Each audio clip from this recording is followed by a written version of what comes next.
Welcome to FootballGameplan.com, where football makes sense. I'm Emery Hunt, the Czar of the Playbook, joined here with another edition of Talking Ball with the Czar. I'm here with special teams coach of the New York Jets, Thomas McGaughey. How you doing this evening? Outstanding. Appreciate you taking time with us today. And first question right off the bat, you've had success at every level.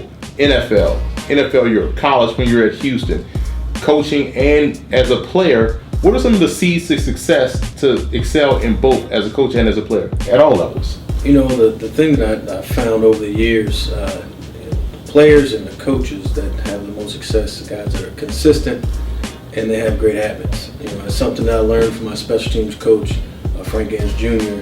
in college, and it's something that I've taken throughout my whole career. You know, he always talked about consistency, and he always talked about habits. You know, your habits are who create who you are. You know, every day I talk to these guys about having consistent work ethic and great habits, and I think that's the most important thing that we run into as players and coaches. Got to be consistent, got to have great habits. Now, you've coached at the collegiate level as well as at the pro level, and you've had success at both. And what are the differences? Because you hear it all the time, guys say, oh, this college coach making a jump to the NFL, it's a big transition. What are some of the differences you see being able to coach at both the collegiate level and as a professional? Well, the biggest thing between the two levels is, you know, in college, you have everything depends on recruiting. I mean, recruiting is the lifeline of your program, and that's the most important thing you do on a daily basis is to recruit this class and the next class. You know, so that's the major difference between the two. As far as coaching players are players. You know, you're gonna always teach fundamentals. You're gonna always teach technique. You're gonna always talk about being consistent, having great habits, and having work ethic.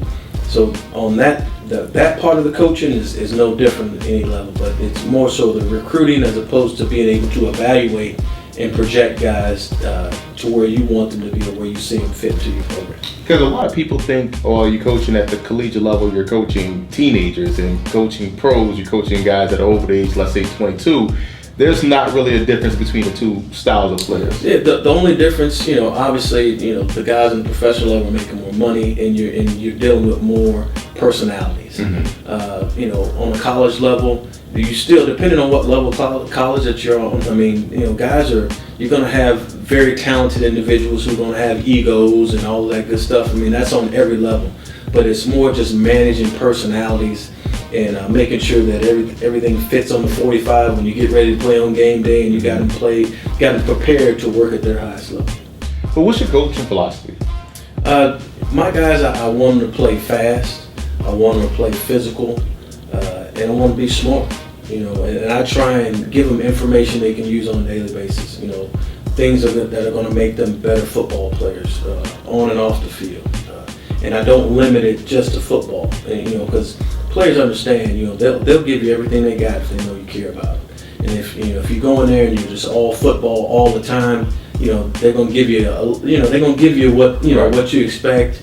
But if you show them that you care, they'll give you more than you ever expect. You know, so that's kind of my deal. That's my philosophy. I want to reach them on a different level than the average coach would reach them. As far as just on the surface, I want to get them down deep to the core and to the soul, and you get more out of them that way. And you find guys respond to that type of coaching. Absolutely. I mean, it's like they're no different than me and you. Mm-hmm. You know, if you know that somebody's really going to look out for you and they're going to really take care of you, you know what? You know, say, well, I'm gonna give this guy a little bit more than what I, you know. Mm-hmm. It's just, it's not. They're human just like everybody else. You know, they got feelings just like everybody else. You know, it's funny because everybody thinks they're so burly and rough and tough, but a lot of them are really insecure. You know, because especially on this level, because you look around, you've been the guy your whole life, and then when you get here, you ain't. Right. You know, so now you got to find out who you really are and how you fit in the locker room and how you fit within the organization and how people see you and who you are as a person. And that's something that you got to kind of deal with once you get to this level. That's a great point, because think about it. As a college player or a college student, you really are protected by the university, by what's going on around. You kind of fit in. But here, you're an adult. Everyone has their own thing they do after practice, and if you can't adjust to that, you really can struggle to find your way. That's a pretty good point. It's, you know, that's the way it is here. I mean, people they're paying their mortgages, they're paying their car notes. You know, they got families. When they leave here, they're going to see their family. If you're young and you're single, you know, you're living a young and single life. If you're older and you're more mature, you got 2, 3, 4 kids at home. You're gonna go home and take care of your kids and your wife. So you just gotta find out where you fit, and that's part of being a pro. Now you've coached some outstanding returnmen from the collegiate level, now in the pros. Talking about Honey Badger, Tyrann Mathieu. You've had Odell Beckham, who now just got drafted. You also had Morris Claiborne, was a very good returner at LSU. What's the mindset? Because I think all of them have 3 separate skill sets, but what's the mindset you look for in a return man? First of all, you got to be dependable. And obviously they're protecting them. They got the ball, so they got to protect it. And another thing, look for fearlessness. Guys that are not scared, guys that are playing traffic, that'll catch punts with people all around them, and obviously speed and quickness. And guys that can make plays and playmaking ability. And all those guys that you named have that quality. They're all special in their own right. It was a joy to coach them. I was very fortunate and blessed to have those guys. When I got to LSU, not only did I have those 3 guys, I had a guy named Ron Brooks, a guy named Michael Ford, a guy named Spencer Ware, a guy named Ruben Randall, Odell and Jarvis Landry. It was the greatest bunch of guys on any level that I'd ever been around. So I was very blessed and very fortunate to be able to coach some great players at LSU. And you coach special teams, and you're very good at what you do, obviously by the success you've had on both sides, college and pro.